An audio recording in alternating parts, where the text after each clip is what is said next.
Monsieur, côté de bail week-end ça? Je me dis là, nous, comme ça, je vais tellement sortir. Ça, quoi qu'il a joué? Mon cher, je regrette ou pas là. Je regrette ou pas là dimanche. Dimanche, il y a une organisation qui associée à la Fondation Savary pour Haïti, une organisation de jeunes qui m'a demandé pour me faire une formation. Qui cette formation?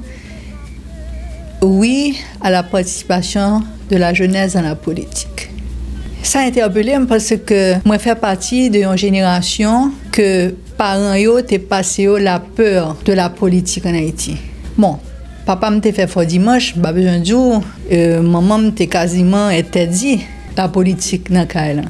Je te dis de pour entrer dans la politique, ça passe mal ou mourir.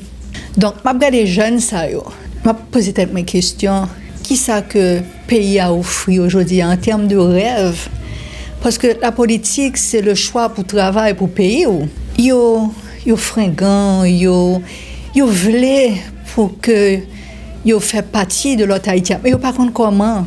Donc là, moi retrouvé moi quand un mentor qui voulait passer yo d'abord les raisons pour que la jeunesse fait politique. Et bien entendu, nous entrer dans l'histoire de ce pays, parce que femmes et garçons qui étaient gourmets, qui étaient rachés indépendance de grande puissance, c'était des jeunes. Dessalines, au cœur de cette guerre de l'indépendance, étaient à peine 33-35 ans. Donc, jeunesse, ça, à qui on a volé ses rêves, à qui on a volé je peux même dire le goût de vivre, ou bien encore l'espoir de grandir, parce que jeunes, ça y a fini. La majorité, ce sont de jeunes universitaires qui n'ont pas aucun repère, pas même comme ça veut dire pour Haïtiens. C'est toujours le même problème que je joins. Donc là, pour moi, aller au-delà de ça que moi, je viens de faire, mais pour leur passer l'amour du pays. Parce que sans l'amour, sans la foi, que vous devez auteur et acteur de destinée comme peuple, on ne peut pas à aucun côté. Et il y a une qui interpellait moi. Il dit que c'est Cité Soleil que le fait étudier. Et je me songeais que je travaillais avec des jeunes qui étaient sortis Cité Soleil. Dans formation, il était une fable. Et puis il a fait me songer après formation. Madame Savary, où t'es fait un travail avec nous déjà. Et moi t'ai remporté un prix. Bien comme tu es venu en retard, ou tu es les mains et ou tu es accompagné. Donc, ça te fait plaisir. Et puis, il me dit que dans la vie, il faut toujours, c'est à cœur ouvert qu'on travaille avec la jeunesse. C'est son sentiment exaltant que ou même ou qu'à transmettre ça, l'amour pour un pays. Moi, je dis, Timoun, est-ce que nous comptons pied à terre, machine en monnaie, pour nous sentir vibration, ça. Cap dit nous que les besoins, nous-mêmes pour nous dire que nous remèlons, mais nous remèlons tout bon par la bouche seulement. Côté que nous devons des serviteurs. Zako a coûté Zako. Donc, je regrette que ça m'a coupé là pour te filmer ça. Alors, la définition est intéressante parce que je vais me conseil en tant que jeune. Moi, je dis que il faut faire attention qui est choisi pour accompagner dans la vie. Hein. Si sont jeunes garçons, qui jeunes femmes quoi prendre d'abord, si sont jeunes femmes qui n'est pas prendre camper côté et puis moi dis que moi même m'apprendre un bagage. M'pas pour nèg qui parle Haïti. M'pas carré d'abord. Parce que tout ça m'a fait, c'est Haïti qui point central moi, c'est les mêmes moi vivre de énergie ça et moi remettre les en retour avec tout l'amour que me gagne en cœur. Donc moi dis Timon, fais attention qui est nous choisi. Moun nous choisir s'il pas qu'à faire plus que ça nous-mêmes nous qu'à faire pas prendre. Parce que nous besoin monde qui compléter, nous pas besoin monde qui râler nous derrière. Donc bagala t'est fini non, on bel partage, nous fait photo. Donc c'est ça me fait avec week-end moi. Zako prochaine fois Mabrelo. OK. Bon. Un pile l'amour, surtout, moi rejoindre des commentaires de dernière émission que nous avons fait, hein, qui c'est « Et si Dessalines t'es retourné en 2025 ?» Zako. Et... Non, moi je n'ai pile l'amour, presque... Bon, nous dépasser une centaine de commentaires sur YouTube. Est-ce qu'on lit tout? Moi, je lis tout, et moi, je dis merci. Il y a qui fait me sourire. Et bon, la tolérance, en pile l'amour, mais particulièrement je veux remercier des anciens fanatiques qui étaient qu'on a suivi moi dans matin débat. Haïti, nous pas connaît portion émission ça, surtout qui l'autre bord de l'eau, qui est aux États-Unis. Moi je veux dire merci, surtout Maxime New Jersey. Maxime. Merci. Bon, messieurs, émission jeudi est important. On allait.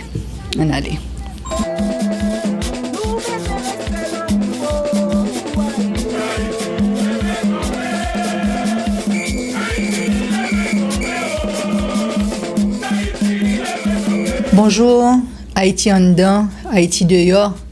Chers frères et sœurs en la patrie de Jean-Jacques Dessalines, nous-mêmes de la grande majorité nationale, nous-mêmes descendants des marrons libertaires et des héros de Vertières.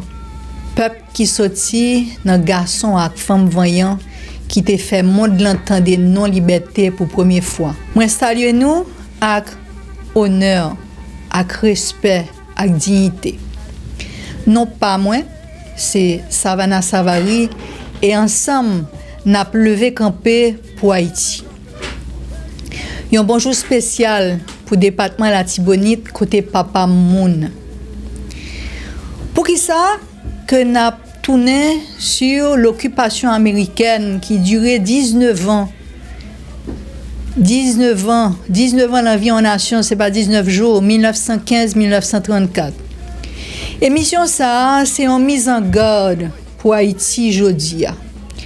Il y a des pages dans l'histoire nous qui pas seulement fait partie du passé, c'est des signaux que y a, c'est des balises, c'est des avertissements.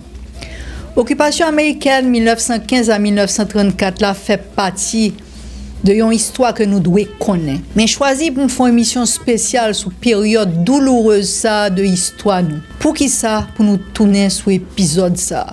Pour qui ça? Pour nous ouvrir des blessures anciennes. Parce que période ça, c'est pas un chapitre qui fait main, c'est un miroir. Et je dis à miroir ça, il renvoie nous une image inquiétante qui doit déranger nous. Parce que les mêmes causes qui c'est désunion interne, faiblesse institutionnelle, instabilité chronique, dépendance économique, ingérence étrangère, cause ça a toujours produit les mêmes effets. Parce que, frère Maxime, l'histoire, pas jamais répétée exactement, mais l'histoire, li insister, li prévenir, li alerter. Et je dis, Haïti joue une tête li exactement dans un contexte national et international qui rappelait dangereusement contexte 1915. Haïti, en 1915, entrait dans un chapitre les plus douloureux de l'histoire moderne. Chapitre ça, nous parlait de lui rarement, avec toute vérité li, parce que il mettait à nu non seulement les violences de l'extérieur, mais aussi propre fragilité intérieure nous en tant que peuple. Après 11 siècles d'indépendance, 11 siècles côté que nous kembe debout le drapeau de Vertières, 11 siècles pour nous dire que nous souverains et en souveraineté chèrement acquise, pays a retombé sous domination étrangère. Mais fois ça, chaînes c'est pas des chaînes de fer, c'est pas des chaînes qui claquaient dans poignette non. Yo pas marqué pour nous, mais chaînes ça yo, c'est des chaînes administratives, financières, politiques et mentales. Des chaînes qui plus subtiles ou pas ouais yo plus silencieuses, yo pas fait bruit, mais yo transformé un pays libre en pays sous tutelle sans que même pas un coup de canon tiré sous Vertières. Occupation américaine en 1915-1934, c'est pas seulement un épisode militaire. C'est un moment de vérité. C'est un miroir violent qui tendu à Haïti. Un miroir qui oblige nous pour nous garder ça nous t'est devenu. Nous t'est devenu un état fragile, un état divisé, un état appauvri, incapable pour qu'à gouverner tête li sans pas sombrer dans l'instabilité. Oui, c'est une période d'humiliation, c'est une période côté souveraineté nous vient tourner en façade. un pays qui autrefois était fier, qui était redouté, qui était venu retrouver dirigé par des ordonnances étrangères. Mais c'est aussi paradoxalement une période d'apprentissage, un temps côté peuple là, dépossédé de son gouvernement, dépossédé de son armée, dépossédé même de sa parole, vient redécouvrir dans lui le sens de la dignité de la résistance. Parce que, frère Maxime, l'occupation américaine n'a pas seulement montré la force de l'Amérique, l'exposer la faiblesse d'Haïti, les révéler au grand jour, division politique, nous, incapacité pour nous capables de produire un leadership stable, fragilité économique, nous, la capture de l'État par des clans, l'absence d'un projet national partagé et l'écart immense entre l'élite et le peuple. L'occupation américaine, c'est résultat d'une longue érosion interne. Il n'a pas envahi Haïti, il est entré par la porte, laissé ouverte par désunion, non. Même chose que je dis. Introduction, ça, nous devons faire, pas pour nous accuser, c'est pas ça que nous venons faire. Mais nous voulons comprendre. Parce que si nous voulons parler de réconciliation nationale aujourd'hui, si nous voulons bâtir une transition d'ordre et de dignité, nous devons retourner à pages ça, qui sont pages sombres, pas pour nous capables d'enfermer tête nous, mais pour nous capables de voir comment un pays perdu souveraineté et comment il est capable de reconquérir souveraineté. C'est ça qui est important. Entre humiliation et résistance, entre défaite morale et surtout nationale, entre effacement et renaissance, 1915-1934, c'est pas seulement un chapitre triste de l'histoire, non. C'est un professeur, c'est un maître sévère qui a pensé nous aujourd'hui encore ça que une nation doit éviter et ça que lui doit reconstruire. Haïti, en 1915, c'est un État sans direction, c'est un bateau sans gouvernail. Et à la veille de l'occupation américaine, Haïti pas seulement un pays fragile, c'est un pays qui est au bord de l'effondrement institutionnel. C'est un État sans direction, sans vision, sans stabilité, qui miné par des décennies de lutte interne. Depuis la fin du 19e siècle, révolution avec insurrection, y'en après l'autre a succédé à un rythme effréné, sans arrêter, sans camper. Ministres, généraux, chefs de milice, politiciens, tout le monde aspirait à la présidence. Et le chemin qui est plus rapide pour y arriver à, c'est la violence. En moins de 20 ans, 7 présidents renversaient une l'autre, souvent dans le sang, jamais dans la légitimité. Chaque week-end ou presque, potait un complot. Chaque saison, potait une nouvelle rébellion. Chaque année, son tentative de coup d'État. Pays politiquement indépendant, mais il n'a pas contrôlé rien encore de ça qui fait un pays réellement souverain. Il n'a pas contrôlé les finances, il n'a pas contrôlé les ports, il n'a pas contrôlé les douanes, le commerce, pas même la mêle qui divisait en factions rivales. Haïti, c'est un pays qui est gouverné par la dette. Depuis l'indemnité immonde de 1825, Haïti est enfoncé dans un cycle de dette qui contractait auprès des banques françaises et allemandes. Et à chaque crise politique, le pays a prêté l'argent. À chaque arrivée un nouveau président, l'a négocié. Taux honteux, garantie humiliante. L'État haïtien est littéralement sous tutelle financière, incapable de rembourser, incapable d'investir, sans marge pour bâtir des routes, de l'école, des institutions. Au début du XXe siècle, créanciers européens surveillaient de près les douanes haïtiennes parce que revenu pour eux, c'est seule garantie de remboursement. Les États-Unis, au même temps, a observé attentivement. Haïti occupait une position stratégique dans la mer des Caraïbes. Et Washington vient inquiéter de l'influence allemande dans l'économie haïtienne. Haïti, c'est un pays désorganisé matériellement. Infrastructures en ruine, routes impraticables, ponts inexistants ou effondrés, ports tellement désorganisés que marchandises a pourri ou bien a disparaître. Les campagnes vivent totalement isolée, ville yo pas communiquer correctement entre yo, l'école publique presque inexistante, l'armée pas obéi à personne. Haïti, son république de nom, mais son mosaïque de territoire qui livrait à eux-mêmes. Ou pas t'a dit n'a parlé de Haïti jodi, hein, Maître Clémeil. Et drame 27 juillet 1915, l'État atteint un point de rupture. En juillet 1915, président Villeboin-Guillaume Sam, qui est accusé de brutalité et qui est isolé politiquement, fait exécuter dans la prison 167 opposants. Parmi eux, il y a des membres de l'élite, il y a des mulâtres influents, il y a des figures respectées de Port-au-Prince. Eh bien, ville a explosé. La foule envahit la légation de France côté Sam prend refuge. Ils ont lynché président Sam, ils ont mutilé l'école, ils ont traîné dans les rues.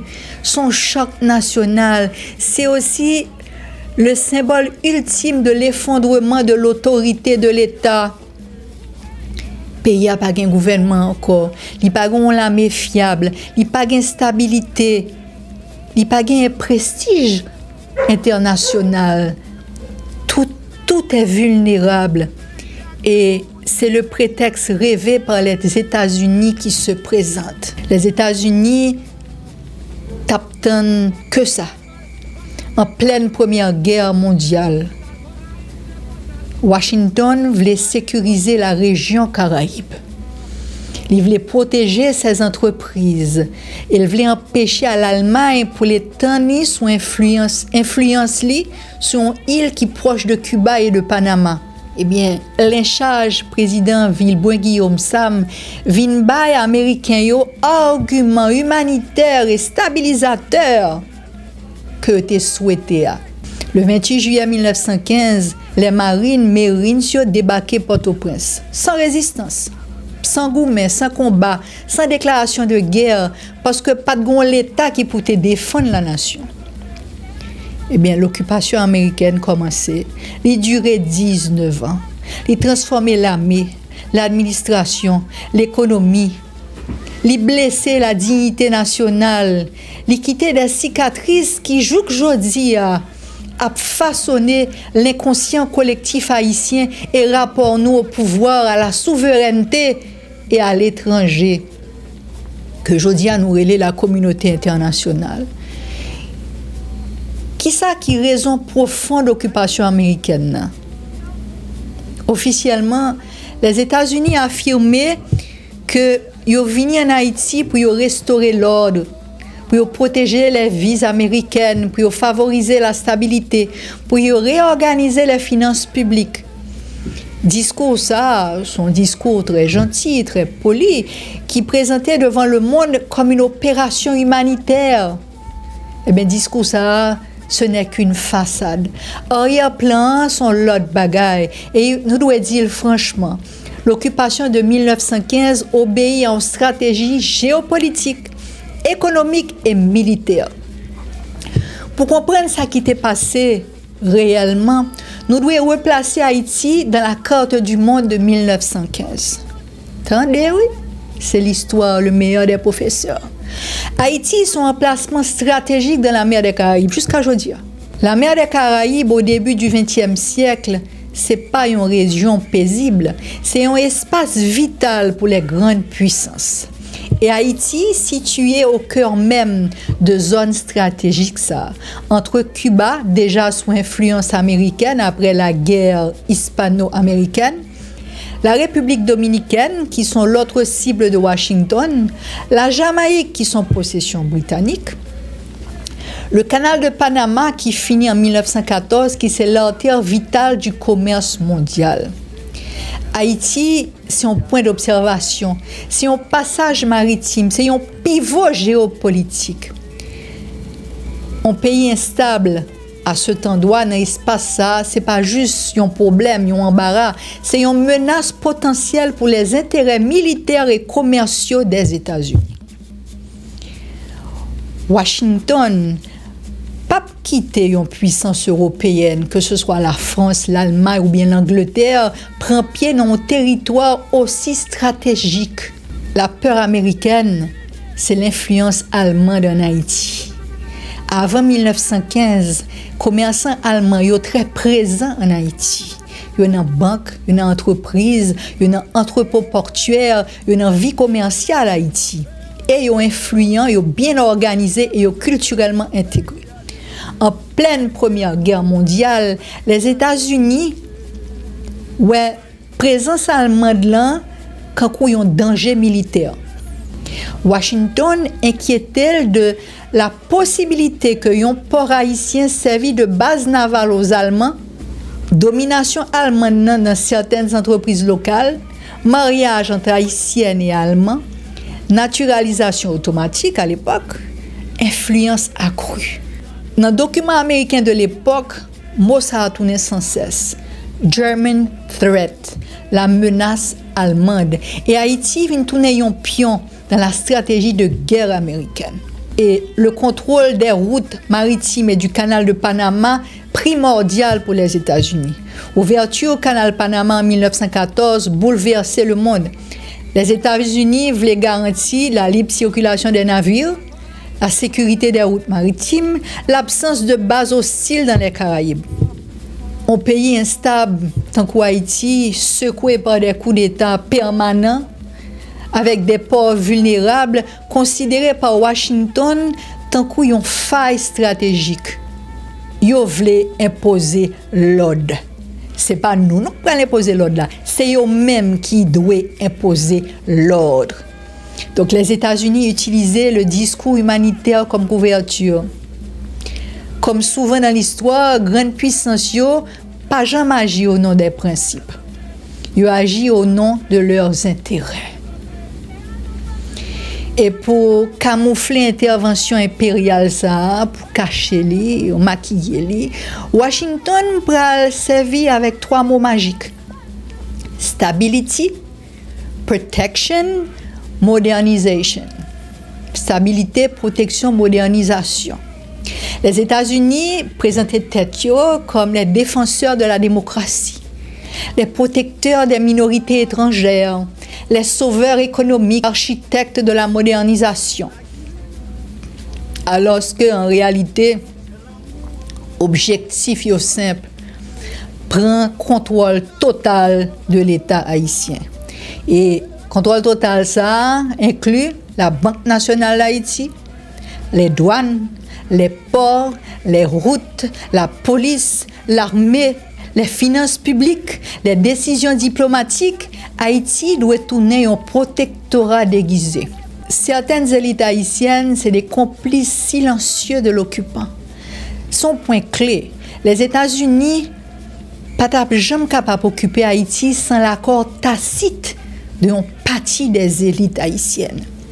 Élite économique, élite politique, élite intellectuelle dans Port-au-Prince, fatiguée des révolutions, bouquées. Terrorisée par foule, épuisée par l'instabilité ça, et parfois ruinée par les renversements successifs, les coups d'État. Donc ils pensaient, mais ils ont tort, que l'ordre américain pral rebailler sécurité, prévisibilité, stabilité, protection de biens et en continuité économique. Ils ont même espéré que les Américains pral moderniser le pays à côté que le gouvernement haïtien a échoué.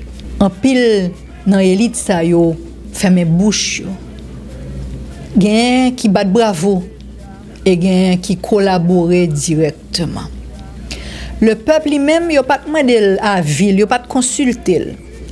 Et tant que souvent dans l'histoire, nous, souveraineté à négocier entre les étrangers et les élites, jamais avec les masses.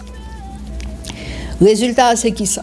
L'occupation commençait avant même le débarquement. Son pays qui était déjà occupé avant que Blanc ait posé botte à terre là. Avant même le 28 juillet 1915, les États-Unis contrôlaient déjà les douanes, les prêts, les flux commerciaux, certaines banques et les négociations diplomatiques.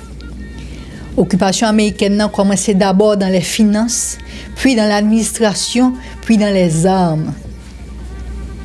Et débarquement militaire, là, c'est uniquement la formalisation visible d'une domination qui est déjà installée depuis des années. occupation pas sorti dans le ciel pour tomber sous terre d'Haïti. Il pas venu envahir nous. Il vient remplir un vide que division nous t'a créé. C'est triste. Mais on t'a dit, M. Clément, que m'a dit histoire Haïti jodi. Haïti, c'est un État sous tutelle. Et avec le débarquement des Marines, Haïti n'a pas perdu seulement contrôle territorial. Il a perdu les leviers même de sa souveraineté. L'occupation américaine n'est pas limitée seulement en présence militaire. Elle est installée d'abord dans les institutions, puis dans les finances, puis dans les symboles, jusqu'à ce qu'elle remodèle la structure entière de l'État haïtien. Depuis le premier jour, les Américains ont imposé un nouveau système administratif qui construit non pour renforcer Haïti, mais pour assurer le contrôle et la stabilité d'un territoire colonisé. La Banque nationale d'Haïti vient transformer en une filiale étrangère. Premier ciblant les financières, la Banque nationale d'Haïti, qui était déjà influencée par des intérêts français et allemands, placée sous administration américaine. Les États-Unis pas voulaient quitter aucune zone d'incertitude. Monde qui contrôlait l'argent, contrôlait le pays. Toute recette de l'État haïtien, les taxes, les droits de douane, les revenus commerciaux, ils pas passé par Port-au-Prince. Ils allaient directement, ils transféré directement à New York dans des comptes contrôlés par Washington. Haïti tournait un pays qui a collecté des impôts que pas même capable d'utiliser librement pour bénéfice haïtien. Traité 1915 là, c'est une mise sous tutelle forcée. Et en novembre 1915, sous pression militaire, le gouvernement haïtien a signé un traité humiliant. Haïti, pays a accepté la nomination d'un haut commissaire américain qui est chargé de superviser, approuver ou bloquer toutes les dépenses publiques. Pas un goude, pas un centime capable d'utiliser sans la signature américaine. L'État haïtien, pas un gouvernement encore. Il tournait un exécutant. Le peuple là continue à voter. Mais décision essentielle, budget, emploi, investissement, salaire, c'est Washington que ça prend ou bien dans l'ambassade américaine à Port-au-Prince. Constitution 1918 là, son rupture historique, c'est une blessure plus profonde que nous portons. En 1918, les États-Unis imposaient une nouvelle constitution. Ils n'ont pas arrivé à faire parlement voter, mais ils ont contourné l'institution. La constitution ça a validé par un référendum organisé sous pression militaire. M. Clément a suivi avec un taux de participation ridicule, mais qui proclamait massivement favorable. Pas d'un changer, non, M. Clément. La constitution ça a aboli un pilier de 1805. Interdiction qui était faite aux étrangers de posséder des terres en Haïti. Clausa, c'était colonne vertébrale du rêve des Saliniens, empêcher définitivement le retour de la domination étrangère sous Tessa. En 1918, principe ça a effacé d'un trait. Dessalines trahi, souveraineté foncière là, les dissoute. Et pays d'Haïti perdu dernière barrière symbolique que le gagné contre la recolonisation économique. La gendarmerie est créée, l'armée haïtienne sous commandement américain. Et pour contrôler durablement le pays, ça veut dire son terme très long, les Américains construisent une force à leur image. La gendarmerie d'Haïti, qui ses ancêtres directs des forces armées d'Haïti FADH. Les officiers américains sont aux commandes.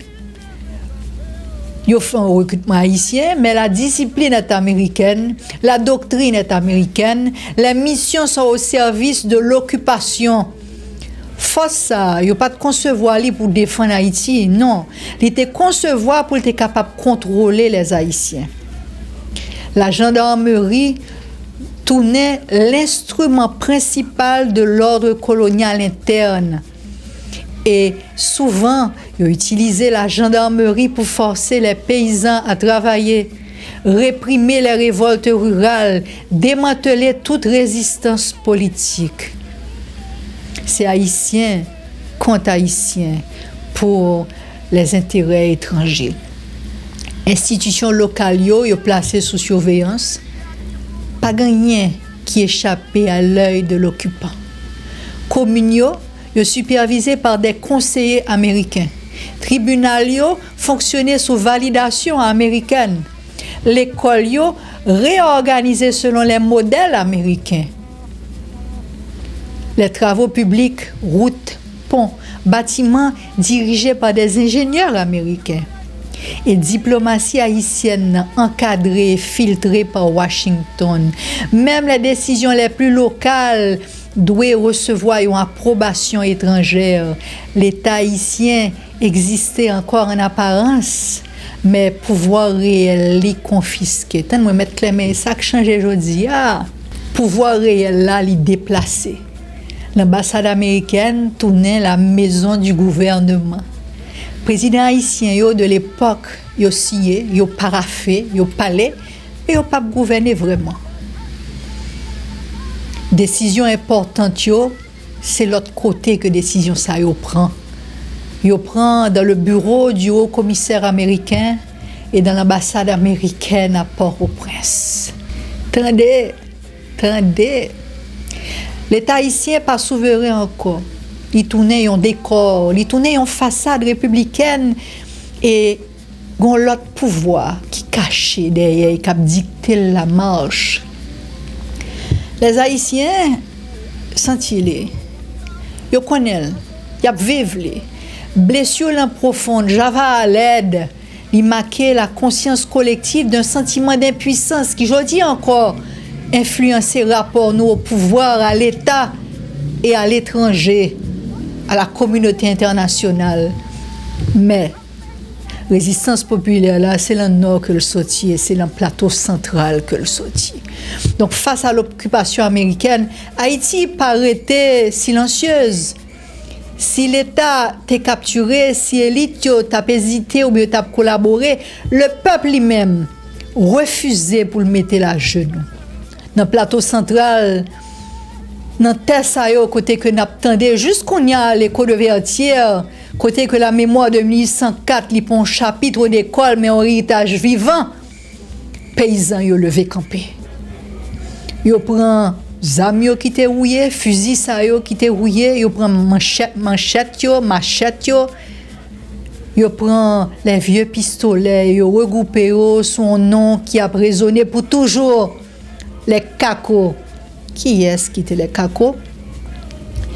Les cacos, ce n'est pas des soldats professionnels, ce n'est pas des politiciens, ce n'est pas des mercenaires, ça veut dire qu'ils vendent force d'armes. C'est des cultivateurs, des éleveurs, des journaliers, des hommes du pays profond, des paysans, héritiers de l'esprit du marronnage, les gardiens de la souveraineté nationale. Je m'a parlé des dignes descendants des marrons libertaires. Ils ne peuvent pas défendre des postes, ils ne peuvent pas défendre des privilèges ou bien des intérêts. Ils peuvent défendre la terre, tes ancêtres. Ils peuvent défendre le droit de vivre libre. Le monde rural que les Américains ont méprisé et que l'élite ignore. Eh bien, le leadership de Charlemagne Péralte représentait la dignité debout. Dans le cœur résistance, ça vient surgir, vient paraître une figure qui a tourné en légende. Charlemagne Masséna Péralte. Petit Grand Nord, officier de l'armée haïtienne, qui était démis de ses fonctions parce qu'elle était refusé l'humiliation de l'occupation. Eh bien, les Américains ont imposé le travail forcé, la corvée, pour être obligés, les paysans, pour construire routes et infrastructures. Péralte quittait la ville. Il tournait dans le monde. Il rassemblait autour de lui-même un mouvement de libération nationale. Péralte pas un rebelle d'occasion. C'est un patriote absolu. C'est un garçon pour qui la souveraineté pas un mot, mais un devoir. Il proclamait une république d'Haïti libre, avec gouvernement, loi, territoire symbolique, geste ça pas seulement politique, mais spirituel. Et il dit au monde, l'État officiel est tombé, mais la nation se tient debout. Et sous direction Peralt, où vient une guérilla héroïque, les Kako menaient une guérilla farouche, des attaques nocturnes, des embuscades, sabotages, opérations éclairs, destruction de postes américains, protection des villages. C'est pas descendre de Mahonouye. Américains ont saisi. Ils ont pensé que vous rentrer dans un pays primitif, désordonné, soumis. Ils viennent rejoindre face à une population organisée, déterminée, capable de stratégie militaire.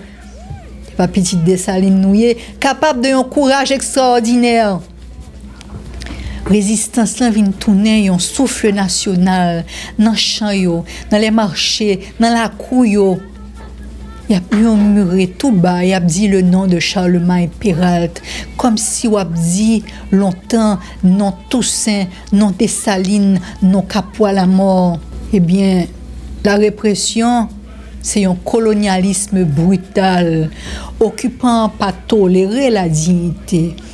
Répression américaine dans les sans pitié. Rapport militaire de l'époque parlait de villages incendiés, récoltes brûlées, civils exécutés, corvées forcées, pendaisons publiques, patrouilles aériennes, bombardements contre des zones rurales. Des colonnes de Marines qui marchaient sur les communautés Kako. Est-ce que nous entendons? Des centaines de paysans sont tués, des familles entières déplacées. Le plateau central vient tourner un champ de douleur. L'année 1917, c'est l'année de la trahison et de la mise à mort. En 1919, après 4 ans de lutte, Peralt trahi par un Haïtien pareil qui est enrôlé par les Américains. Autant de causes, ils ont capturé, ils ont exécuté d'une balle à bout portant. Mais ça qui est terrible là, c'est pas la mort, assassinat Peralt. Le pire, c'est que c'est ça que les Américains ont fait après. Ils ont taché corps Peralt, patriote, la héros, à résistance, son pote en bois. Et puis ils ont photographié. Ils ont fait le passer tant qu'ils ont bandit crucifié, ils ont trophée colonial. Image ça publié dans le journal. Ils diffusé dans Port-au-Prince. Ils voyaient le Washington comme preuve de pacification. Comme ça, les Américains ont pensé qu'il a brisé la résistance, qu'il a brisé la dignité, qu'il a brisé l'esprit du peuple. Mais c'est l'effet inverse, c'est l'effet contraire là, qui produit. Image là circulait clandestinement dans les campagnes. Haïtiens yo pas ouais dans image ça un criminel. Mais ouais Peralt tant qu'on martyr. Posture ça involontairement christique. Côté que même dans la mort il kembe dignité l'intacte. Figure Peralt qui était calme, tout ça moyen profondément conscience haïtien. Photo ça qui était faite pour l'humiliation, elle vient tourner une icône, un symbole, un drapeau. Charlemagne Peralt vaincu militairement mais victorieux moralement. Et même dans la moelle, Peralt uni ça que politique t'est divisé. Combat tourner un héritage, mémoire irriguer les générations. Courage et inspiré Benoît Batraville, qui sont grand chef Kako, qui tombait lui-même tout, mais que lutte par là t'est prolongé la flamme. En vérité, l'occupation américaine pas jamais vaincre le peuple haïtien, il seulement vaincre Zamni. Résistance n'a continué dans les chants, dans les contes, dans les prières, dans les mémoires paysannes, dans l'identité même de la nation. Et je dis, 2025, quel que soit le monde qui a parlé de réconciliation nationale, où doit songer Charlemagne Peralt, qui sont symboles de dignité contre la domination, qui sont symboles en Haïti qui pas plié, qui sont symboles d'un pays qui a lever campé. L'occupation américaine imposait des transformations. L'occupation américaine, pas seulement une domination militaire, c'était tout un chantier forcé, une tentative de remodeler Haïti selon des critères étrangers qui souvent étaient présentés quand ils ont construit. Les Américains ont commencé une vaste campagne de travaux publics. Routes interurbaines, ponts en acier, ouvrages d'irrigation, édifices administratifs, travaux portuaires, premier réseau d'éclairage et d'assainissement urbain. Sous papier, c'est une preuve civilisatrice. Dans les discours officiels, c'est un cadeau qui a été fait à Haïti. Mais dans la réalité, dans les faits, toute infrastructure, ça a été d'abord servi les intérêts de l'occupant. De permettre aux Américains de déplacer rapidement troupes, contrôler les régions rebelles, faciliter le transport des marchandises américaines, connecter les ports aux zones agricoles, structurer le pays autour d'un modèle économique soumis à Washington. Route n'a pas construit pour les paysans haïtiens. Il a été construit pour accélérer l'exportation. Les Américains ont rendu obligatoire la corvée. Ils ont imposé le travail forcé et une souffrance collective. C'est le côté le plus sombre de modernisation, ça, la corvée, qui sont un système de travail forcé imposé par l'occupant. Des milliers de paysans, très souvent qui ont été rachés de terre, ils ont contraint au travail gratis sur des chantiers routiers. Ils ont marché des kilomètres, parfois enchaînés, tendez, oui, en bas en soleil du feu, de des conditions inhumaines. Il y a un pile qui mourit d'épuisement, de malnutrition, de maladies. Les ancêtres, nous, il y a un qui essayait d'échapper. Et là, ils ont tué froidement, abattu. Il y a des localités qui, jour aujourd'hui, à garder la mémoire de souffrance. Ça, la corvée, c'est un traumatisme national. Parce que il réactivait la mémoire de l'esclavage. Les Haïtiens, nos frères, sous l'occupation américaine, ils ont imposé, des étrangers imposaient nous un travail non payé, ils ont contrainte au nom de la modernisation. Le peuple comprend alors en vérité amère. Un projet moderne qui a tourné un instrument d'humiliation si les hommes pas libre. Réforme administrative ça qui est exécutée par l'occupant, est-ce que son efficacité ou bien son confiscation du pouvoir? Eh bien, n'a répondu. Américains ont introduit un système fiscal rigoureux, de nouvelles méthodes comptables, des codes de gestion, des procédures administratives modernes. Sur le plan technique, ils ont parti dans la réforme, ça a amélioré l'efficacité. Mais le but principal, ce n'est pas aider Haïti. Ce n'est pas le développement d'Haïti. C'est de mieux contrôler ses richesses. Tant de mettre clair, mais ça m'a dit là. Chaque taxe qui prélevée, les superviser. Chaque dépense doit être approuvée. Chaque projet doit passer devant le haut commissaire américain. Les finances publiques haïtiennes tournaient un outil de domination, pas un instrument de développement national. La République existait encore sous papier, mais l'État haïtien vient tourner une administration sous tutelle.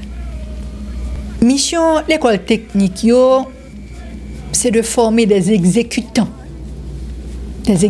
du programme américain, pas des citoyens. Américains ont ouvert des écoles techniques. Ils ont introduit de nouveaux programmes. Ils ont renforcé les écoles de métiers. Ça a semblé un bon bagage, c'est positif. Mais contenu pédagogique reflétait une vision paternaliste. Former une main-d'œuvre docile, utile aux plantations, aux industries américaines, aux projets d'infrastructure. Mais peu d'initiatives visaient à développer la pensée critique, l'histoire nationale, la citoyenneté, la culture haïtienne. Objectif là simple, c'est moderniser sans émanciper. Et influence missionnaire yo produit un effacement culturel programmé. L'occupation ouvert portes aux missionnaires protestants et américains, des portes grandes ouvertes qui rapidement viennent influents dans l'éducation. Action ça pas entièrement négative. Ils ont construit les écoles, ils ont soigné, ils ont alphabétisé, mais on propagande que ils ont fait. On propagande que Joukounia a payé. Ils ont une vision dévalorisante du vaudou. Ils ont une hiérarchie culturelle qui plaçait l'Amérique au sommet. Ils ont un rejet de la spiritualité et des traditions haïtiennes. Ils ont une pédagogie qui marginalisait la langue créole. Ils ont un modèle moral qui culpabilisait la culture populaire. Est-ce que nous sommes comme ça? Eh bien, résultat, c'est une fracture culturelle nouvelle qui superposée aux anciennes. L'élite urbaine vient adopter encore plus des modèles étrangers. Ils ont éloigné du peuple et ils ont ignoré désormais la langue spirituelle, les symboles, les contes, la cosmogonie haïtienne. L'élite urbaine vient retrouver entre fascination et aliénation.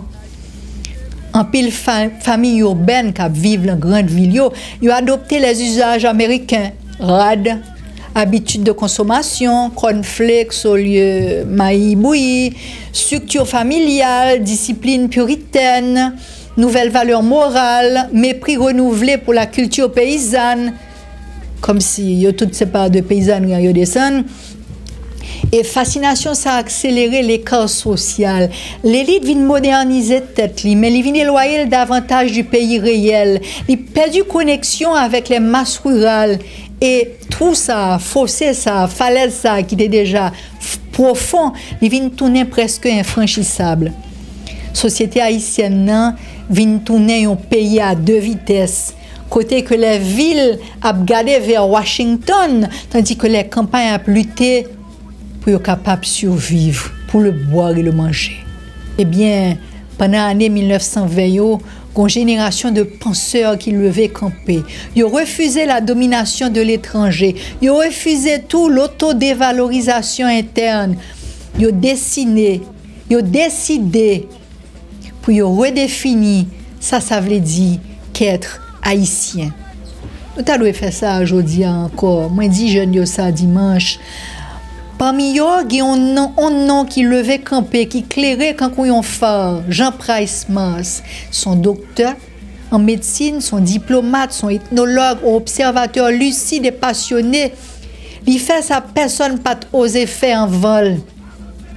Il peut aller chercher la vérité d'Haïti dans les profondeurs du pays, dans la culture paysanne, dans les veillées, dans les rituels, dans les contes, dans le vaudou, dans la langue créole elle-même. En 1928, il publiait Ainsi parla l'oncle, qui c'est un ouvrage, un livre qui a tourné un séisme intellectuel, qui souquait Haïti, qui souquait le monde.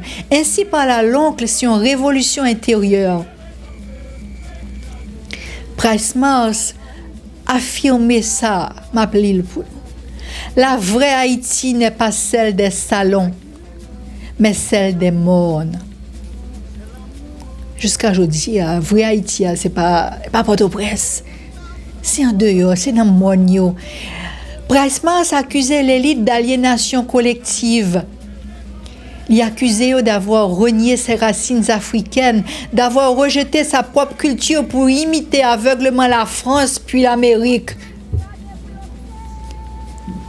Price Mars réhabilitait la spiritualité vaudou, la culture créole, les proverbes, les mythes, les danses, les rythmes, la pensée noire, la paysannerie comme colonne vertébrale de la nation.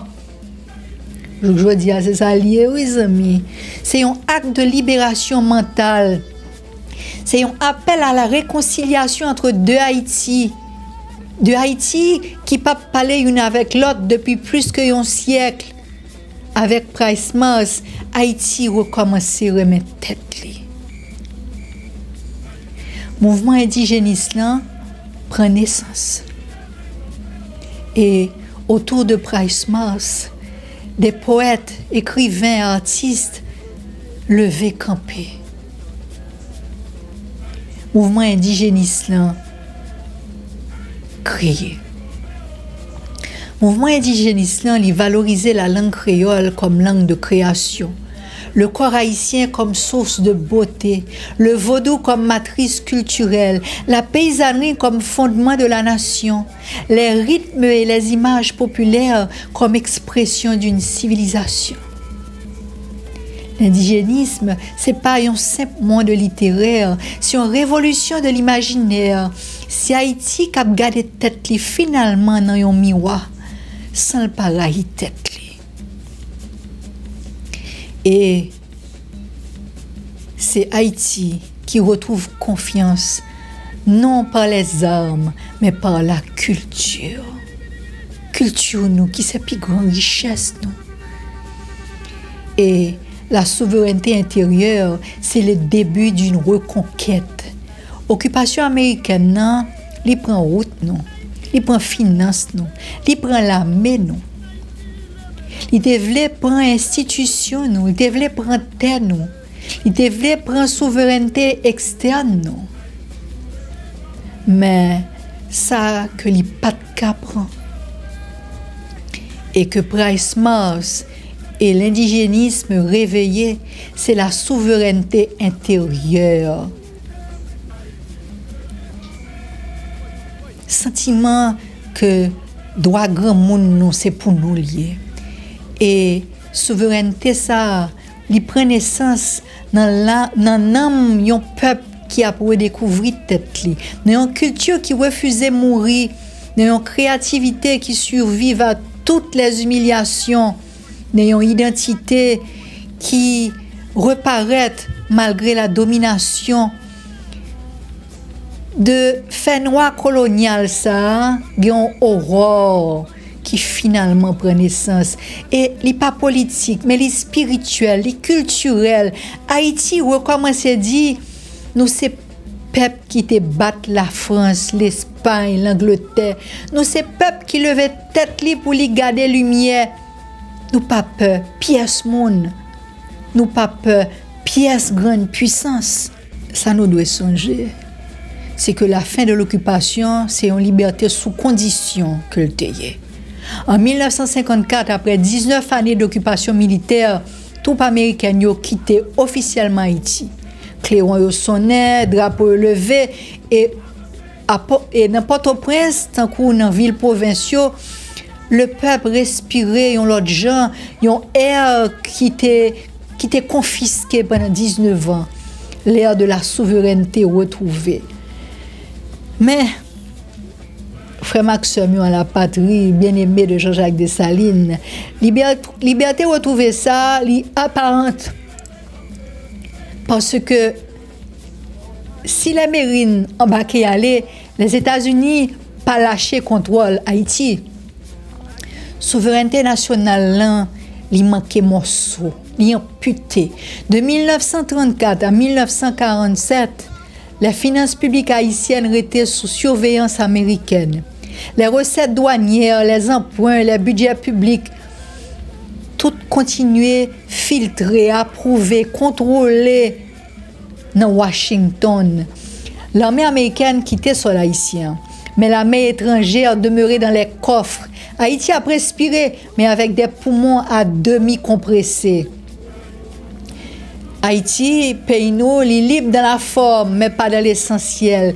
L'économie qui permet l'indépendance réelle. Haïti héritait d'une armée façonnée par l'occupant. Ça, c'est l'héritage le plus lourd.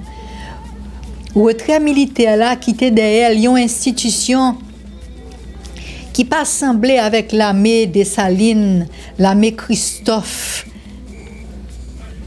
ni porter dans lui l'esprit des cacos. C'est une armée modelée, façonnée, entraînée, organisée à l'image de l'occupant. La gendarmerie d'Haïti qui vient tourner les forces armées d'Haïti FADH, c'est pas une force de libération nationale, c'est une force disciplinée mais docile, centralisée, hiérarchisée, qui paraît pour jouer un rôle politique plutôt que patriotique.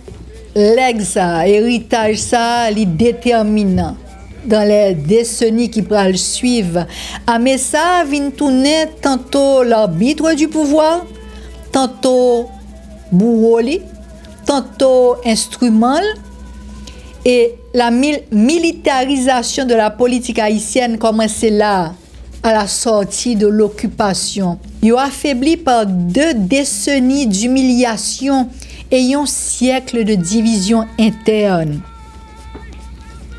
La démocratie haïtienne est sortie de l'occupation tant qu'il a encore affaibli, sorti de une longue maladie. Il campait sous jamni, mais l'a tremblé.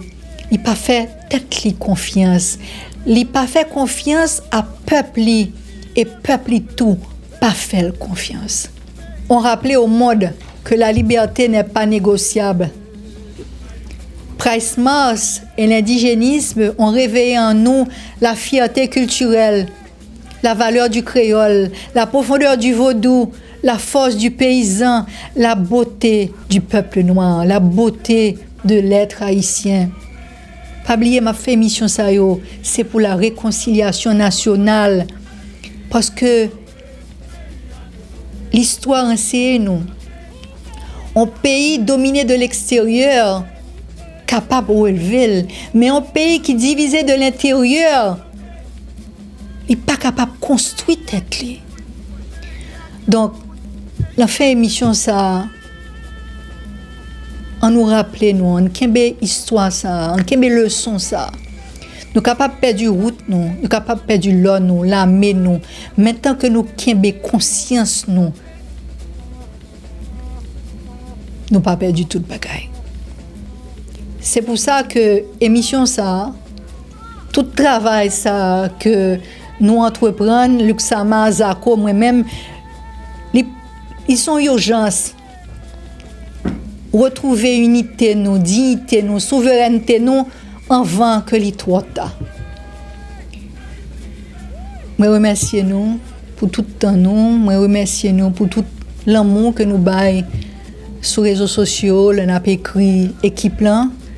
Continuez vos énergies ça pour nous parce que Haïti besoin de toute petite. Nous traverser ensemble les années sombres et complexes de l'occupation. Là, dans le moment ça que nous sommes passés ensemble. Mais pour la prochaine émission, on a posé une question. Que devient un pays lorsque l'occupant part, mais que les blessures restent? Jeune Haïti, jeune pays, moins. L'occupation américaine n'est pas seulement conquérir territoire, nous. Il était colonisé imaginaire, nous. Et pourtant, c'est notre humiliation ça que prend naissance un nouveau patriotisme. Combat Peralt, Patraville, Price Mars, c'est pas un combat pour la haine, mais pour la dignité. Rappelez-nous que la vraie liberté, c'est pas un décret, mais c'est un devoir. Jodi, chaîne yo pas visible encore, mais yo existe. Corruption, ignorance, dépendance économique, soumission culturelle, violence, domination armée des jeunes transformés en gangs, bourreaux de leurs semblables. Jodi, il nous appartient de les rompre à notre tour. Chaque jeune, chaque femme, chaque citoyen capable de tourner le Peralt d'aujourd'hui. Pas avec les armes, mais par la connaissance, la discipline et l'amour de Haïti. L'occupation ne finit pas quand l'étranger part, mais quand le peuple décide de se gouverner. Haïti, transition d'ordre et de dignité, une voie pour la réconciliation nationale.